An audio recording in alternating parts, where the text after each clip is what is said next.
Magandang gabi. Ang ating top story, inimpeach na ng mababang kapulungan ng Kongreso ang ikalawang pinakamataas na opisyal ng bansa na si Vice President Sara Duterte. Kabilang sa mga akusasyon ay umano'y paglustay sa confidential funds, panunuhol at tangkang pag-assassinate sa Pangulo. Agad namang inihatid ng Kamara sa Senate Secretary ang mga dokumentong naglalaman ng reklamo.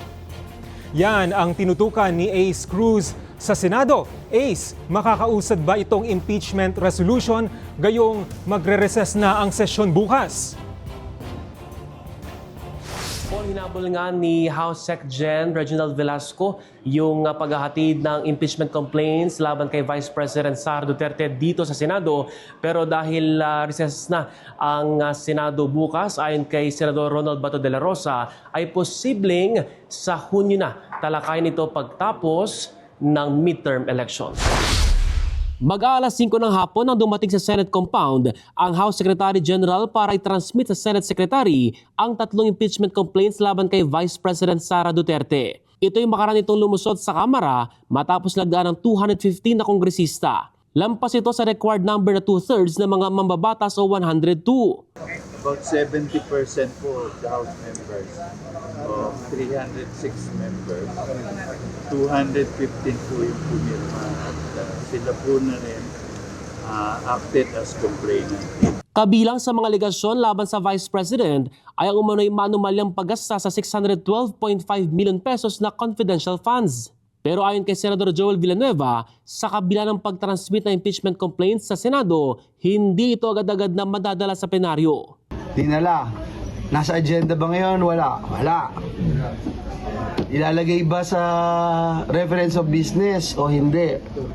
Pag nalagay sa reference of business, another step, babasahin ba?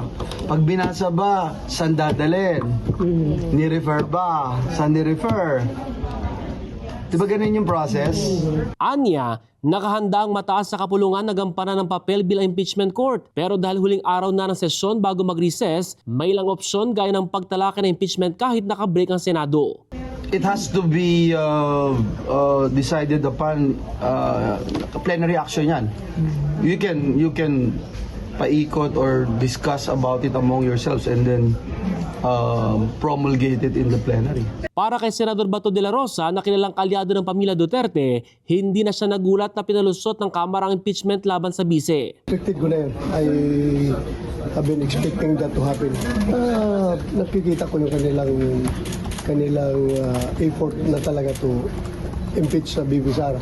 Anya, napag-usapan nila ng mga kapwa-senador ang posibilidad na sa pagbabalik sesyon na sa Hunyo, talakayin ang impeachment. May mga ganong idea, nagsipaglabasan nga. Paano nga natin yan itatakel na hindi pa na pasa sa plenaryo?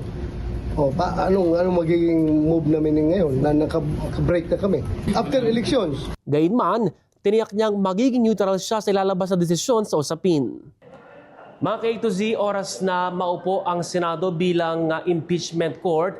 Didiretso to sa impeachment trial at kakailanganin ng 2/3 na boto o 16 na senador ang dapat na pumabor dito.